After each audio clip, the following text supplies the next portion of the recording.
Pump.science is launching 20 new molecules on pump.fun. This launch series represents a massive opportunity for all of decentralized science. If you guys remember, back in November of 2024, we saw RIF and Euro sitting at ripe $5,000 market caps, running all the way to $250 million at the peak, representing an astonishing 50,000x on RIF at least. Those were the two flagship launches from Pump.science. Now, here today, we are going to go over the 13 known launches that are coming in the month of February. Again, there's supposed to be a total of 20.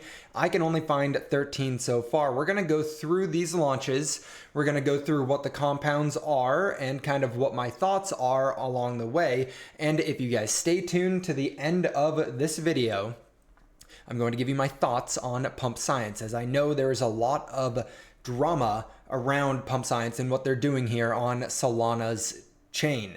I think it is a net positive, but again, we'll get into all of that in a few minutes here. So first up, to start this off, I want to say that Pump Science has been doing the rodeo mice experiments with the RIF and the Euro molecules. So if you're not familiar with Pump Science at all, and this is your first exposure to it, they created a model for launching scientific and funding scientific experiments with small molecule compounds.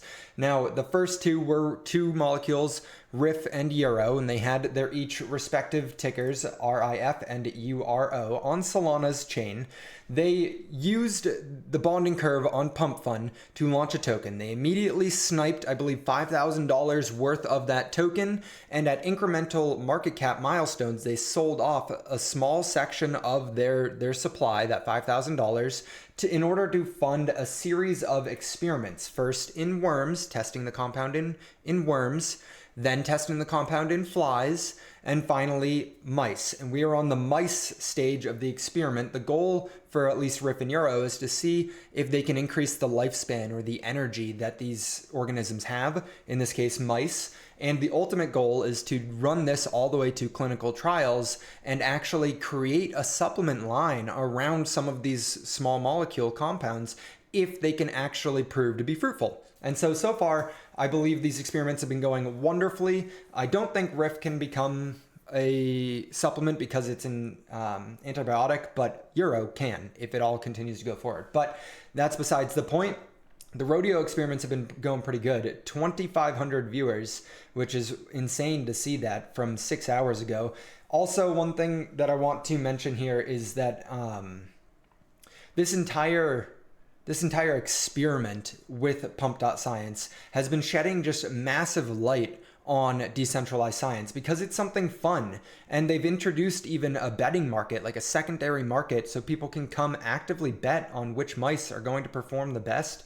And I think it just opens the door to obviously that little bit of degeneracy that lies within all of us, but it opens the door to attention. And we know that crypto, especially at this stage in the cycle, is an attention driven vehicle, right? Things do better and you get more contributors to DAOs and everything if you get more attention. Now, let's go ahead and get into all of the molecules. So Zach.eth posted the 13 upcoming Pump Science tokens, and he went through, listed them all out, tagged the accounts, and went ahead and showed what each of the compounds were that they would be studying. The way he found this actually is if you go to the following tab for Pump Science, you can see that they went ahead and are following all 13 of these accounts. And they say very clearly, the ultimate token to unlock the riches of polypharmacy, official CA soon, Pump Science. They all tag Pump Science, so you can actually see that they are in fact tied in. So that's kind of where that confluence comes from. There's only 13, but we know 20 are coming.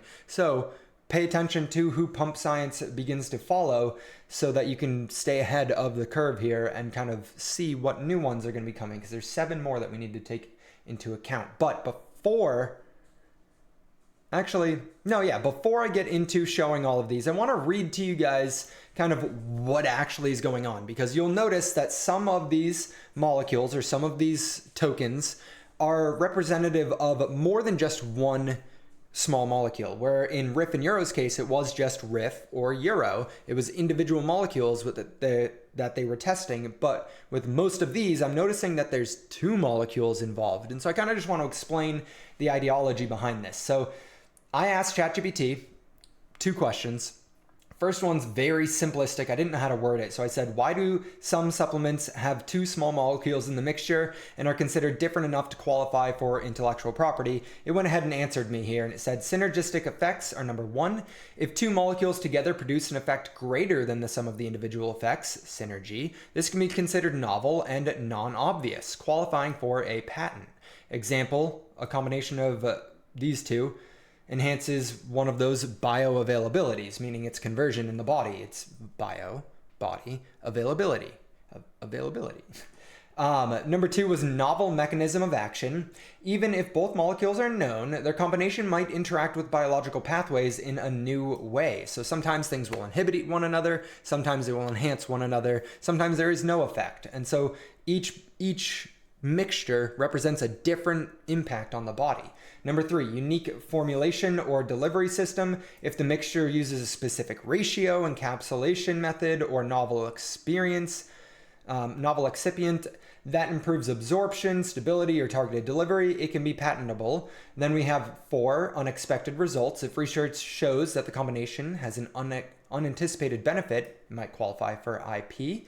Combinatorial novelty in a specific use case. Even if the molecules are known separately, their combination for a specific condition, i.e. neurodegeneration, inflammation, metabolic enhancement, may be a novel application. And then number six, logical framework for patentability. Patent law often allows composition of matter claims for new formulations as long as they are novel, non-obvious, and useful. Okay, so that gives you a little bit of a background behind it. Essentially, the combination of two different things at the same time might have a better outcome. Either one enhances the other, or together they both attack two different pathways in the body to give you the same effect. There's a ton, actually a ton of different ways that this is applicable.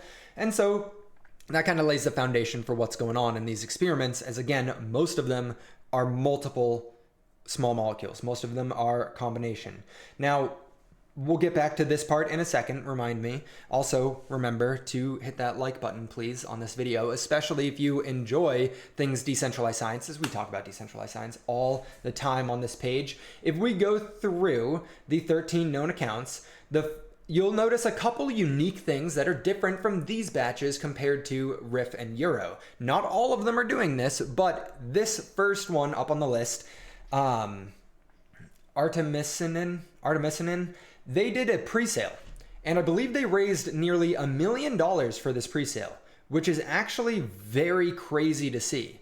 This is not how Riff and Euro launched. They did just fair launches, and they're still going to be using the pump science, the pump fund bonding curve and everything, but they did an initial pre-sale to raise some funds, and so they had to end up putting out a liquidity or like a token distribution chart, and you'll see that the pre-sale accounted for 80% of the supply. And then they have 1.68% for development, they have 3% for VitaDAO, 5% for airdrops, and 11% for the liquidity pool. So if I'm to understand this correctly, it sounds like they're gonna be sniping the whole thing, right? Because the pre-sale is representing 80%. So it sounds like this one has already been accounted for, which I'm gonna be watching this one very closely to see what happens. I don't know. I don't know that I agree with the pre-sale mechanism so much, at least not sniping like the entire supply, but we will see. We'll see how it all plays out. Maybe it is the correct move to go, because them sniping it will pump the price, and then if they distribute the tokens to all the pre-sale people, we'll see. We're just gonna have to wait and see. But not all of them are doing those pre-sales. Next one up on this list was berberine and punacalagan. I'm sorry, I'm going to butcher these so aggressively, but this one I know is coming up very soon. This one, I've had a conversation with the dev behind this launch, and he seems very competent, and so I'm very excited for this one specifically to be coming out. Again, all of these we're just going to have to watch and see what it actually ends up doing. My expectation for most of these is that they will hit all of the milestone markers in terms of market cap to fund all the experiments. So I believe that means $10 million market caps, and you get to fund through the mice experiments. I think, don't quote me on this one, but I think $50 million market cap means they get to fund the human experiment as well. So I think at the bare minimum, these all will be going to $10 million market caps. Of course, nothing is guaranteed in the world of crypto. That is, everyone here knows that at this point though. But this one should be very interesting to watch. They've been posting a little bit, not too crazy, but I had a good conversation with the dev for this one. And then we have resveratrol and berberine troll. This one is coming up also very soon. All of these are starting tomorrow, February 8th, and moving forward, I believe one per day. I don't know the exact distribution, and they are very much gatekeeping it. They are not letting people see exactly what's going on, but this one already has a little mascot and everything. So they are trying to make names for themselves, each one having their own account on X to be able to post their own content. It's pretty cool. And underneath this video, if you're on X, I'm probably going to put together a thread with the tickers that are known so that people can see it. And on YouTube, I'll put a link to Zach's post in the description so that you guys can go see all of them.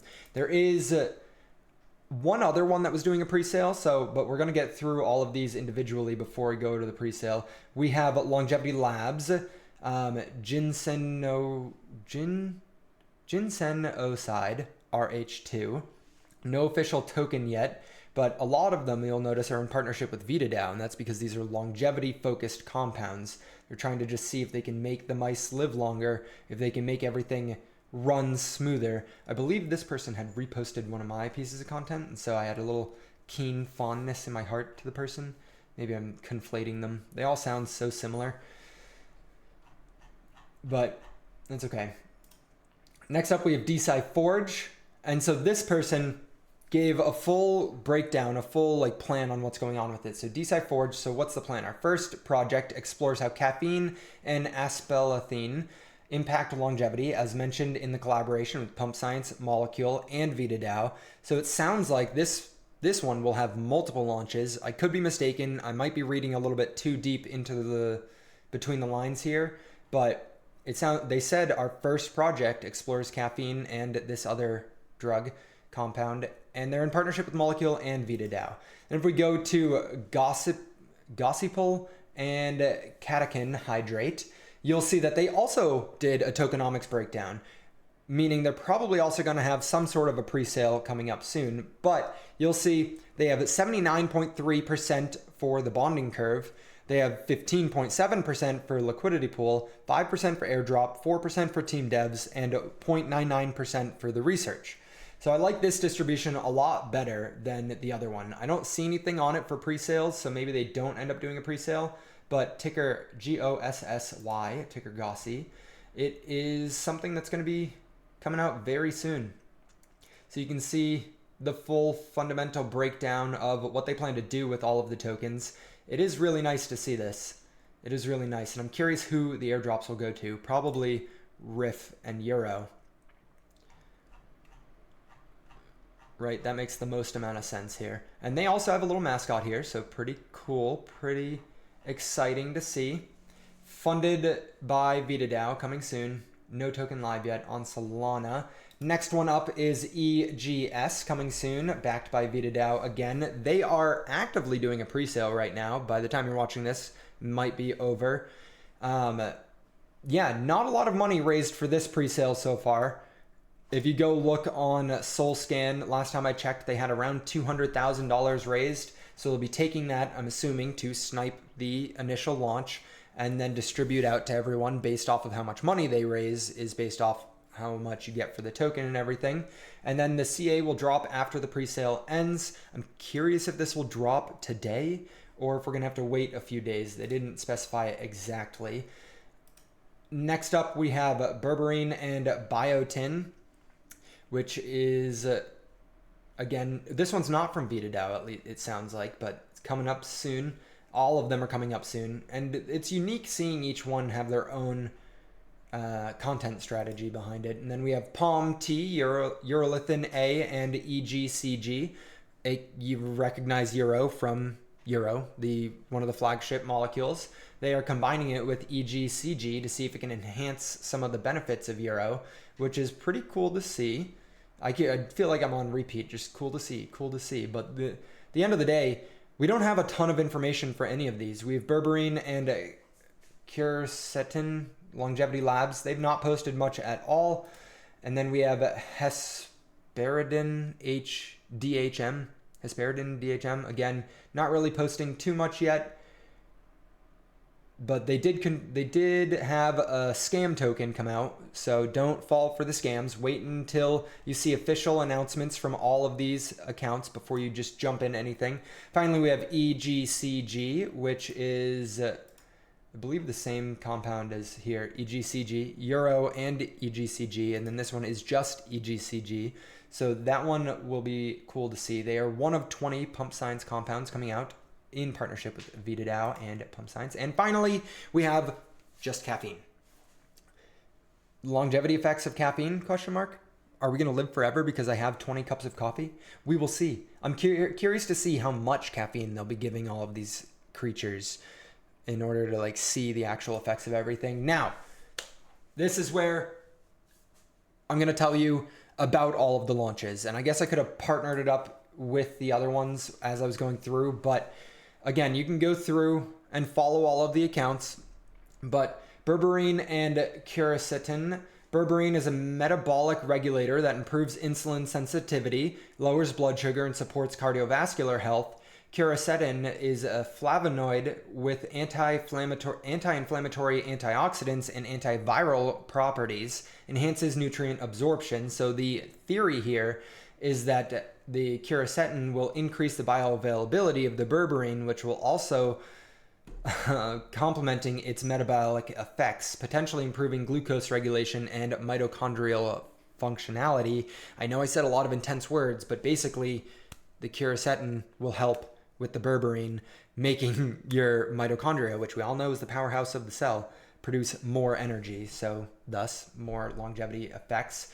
We have hesperidin and DHM. Hesperidin is a flavonoid found in citrus that improves circulation, reduces oxidative stress, and supports vascular health. And then DHM is used for liver protection, alcohol metabolism, support in neuroprotection. The idea is both compounds modulate liver enzymes and inflammatory pathways, potentially enhancing detoxification and metabolic resilience. I'll be interested in this one, to be honest, a little detox supplement. EGCG is a green tea quercetin with strong antioxidant, anti-cancer, and metabolism boosting effects.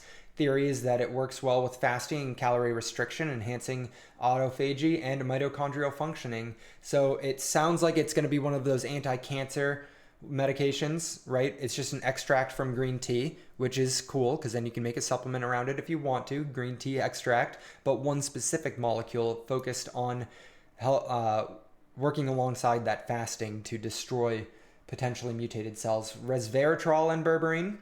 The idea here is resveratrol, it activates, oh my God, this is so many words, guys. Activates serotonins, improves mitochondrial efficiency, and mimics caloric restriction effects. And then berberine, AMPK activator that regulates blood sugar and improves metabolic health. Synergy theory here is that resveratrol and berberine both activate AMPK and serotonins, possibly leading to enhanced longevity, metabolic control, and cellular repair. Then we have RH2. RH2 is a bioactive compound in ginseng known for anti-cancer, neuroprotective, and anti-inflammatory effects. The synergy theory, traditionally used for immune modulation, it may enhance the effects of adaptogens and cognitive enhancers. Bullish. So this one, again, I would love to take. I love me some adaptogens. And then we have caffeine. This one I'm interested to see what their theory behind it is. ChatGPT didn't really have a synergy theory behind it because it's only one compound, but caffeine pump, you guys know what caffeine does, but if you want to, cognitive functioning and endurance. Gossypol and catechin hydrate. Gossypol is a polyphenol with potential anti-cancer and metabolic effects. This catechin hydrate is similar to EGCG with strong antioxidant properties. Both may work together to modulate cellular stress responses and increase metabolic efficiencies. Then we have EGCG with sulforaphane. Sulforaphane is a broccoli derivative compound that activates NRF2, supporting detoxification and antioxidant defense. And then we already went the EGCG from the green tea extract. So both activate detoxification pathways, supporting cellular resistance and longevity. Then we have berberine and biotin. Almost done, guys. We only got 4 left. Biotin, essential for fatty acid metabolism, glucose regulation, and skin health. And berberine is a metabolic regulator that improves insulin sensitivity. So the idea is that biotin may complement berberine's effects by improving lipid metabolism and enhancing mitochondrial functioning. So they might help you lose some weight and create more energy. Urolithin A and EGCG. I'll be curious to see if this one does better than what Euro did in their effects. The metabolite derived from pomegranate that promotes mitophagy, recycling of damaged mitochondria, and the green tea extract with strong antioxidant and anti-inflammatory effects. EGCG and urolithin A both support mitochondrial functioning and longevity pathways, possibly enhancing cellular energy efficiency. Berberine and punicalagin. Punicalagin is a pomegranate polyphenol with strong antioxidant and anti-inflammatory properties. Berberine is a metabolic regulator. I feel like they keep just changing what berberine is. The theory here is that while punicalagin supports cardiovascular health and anti-inflammatory pathways that may complement berberine's metabolic effects. Then we have artemisinin, derived from sweet wormwood, has anti-malaria and anti-cancer and anti-inflammatory properties. Caffeine and aspartame. Aspartame is a bioactive flavonoid in rooibos tea with antioxidant and glucose lowering effects. Caffeine is a stimulant, cognitive enhancer. So the idea here is that aspartame may counteract caffeine's potential negative effect on blood sugar and stress hormones, providing a more balanced stimulant response. So obviously a lot of thought has gone into all of these. You'll see a repeating several molecules like the EGCG and berberine throughout all of these, and that is just because they have easy access to those and there's not been a ton of experimentation around them. So we'll see what actually ends up coming through with all of these launches. And of course, I will keep all of you guys updated as they do launch here through the rest of February. On to the final thoughts here for this video. I want to say, because I've heard a lot of people in the space of DeSci talking and complaining about pump science, kind of saying that they're not really doing science and that they're making a mockery of the whole field and how they're bringing in attention, yes, but that attention is not attention that we want to see. And I want to really just talk to you guys who think that way for a second and express a contrarian point of view. Okay, I have 3 key points here that I want to make. Number 1 is that they are doing real science. These are small molecules that they are testing on animal models in order to get to a clinical trial, in order to get to that human tested model, and then create supplements around them. So they are doing real science. They are gamifying that science, which is kind of lowering that barrier of entry cognitively for people who are not scientists to be more familiar with the scientific process, which, in my humbled opinion, is a net positive if you're bullish on the idea that we need to decentralize the scientific effort and we need to create more accessible citizen science. Pump science is doing that. Pump science is making it more approachable, the entire topic, meaning you might not know who is actually watching it and who gets a newfound sparked interest. Okay, that's number 1. Number 2 plays onto that a little bit in that you don't know who is out there who doesn't know that decentralized science is happening. What do I mean by that? If you make an egregious amount of noise and all of a sudden there are millions of people who are like, holy shit, what is pump science and what's going on with all of these token launches over on Solana? These science nerds are out here making a ton of money. What is this? Let's say 1 million people, you get 1 million impressions, okay? 1% of those people convert into people who actually look at what's going on. So what is that? 10,000 people all of a sudden are looking. You have 10,000 people who are looking and participating, which we know is under what happened for Riff and Euro based off the number of token holders. It was 30,000 people, but let's just go ahead with the 10,000 people because whatever. 10,000 people actually come in and start looking into decentralized science. What is this? What's going on? Let's say 1% of those people are scientists who genuinely enjoy crypto or enjoy gambling or enjoy whatever it is, but had no idea that decentralized science was taking place. 1% of those 10,000 people, all of a sudden now you got 100 new people coming into the space that are actually going to be core contributors for your project or whatever your favorite DeSci project is. That is a lot of people, and those are some awful conversion rates. Really, really bad conversion rates. The real honest truth is that there are thousands of people who will be funneled into the space of decentralized science through the successful launch of stuff that are gamified, aka pump science. Number 3, my third point here is that the market doesn't give a shit what your opinion is. The market's going to do what the market's going to do.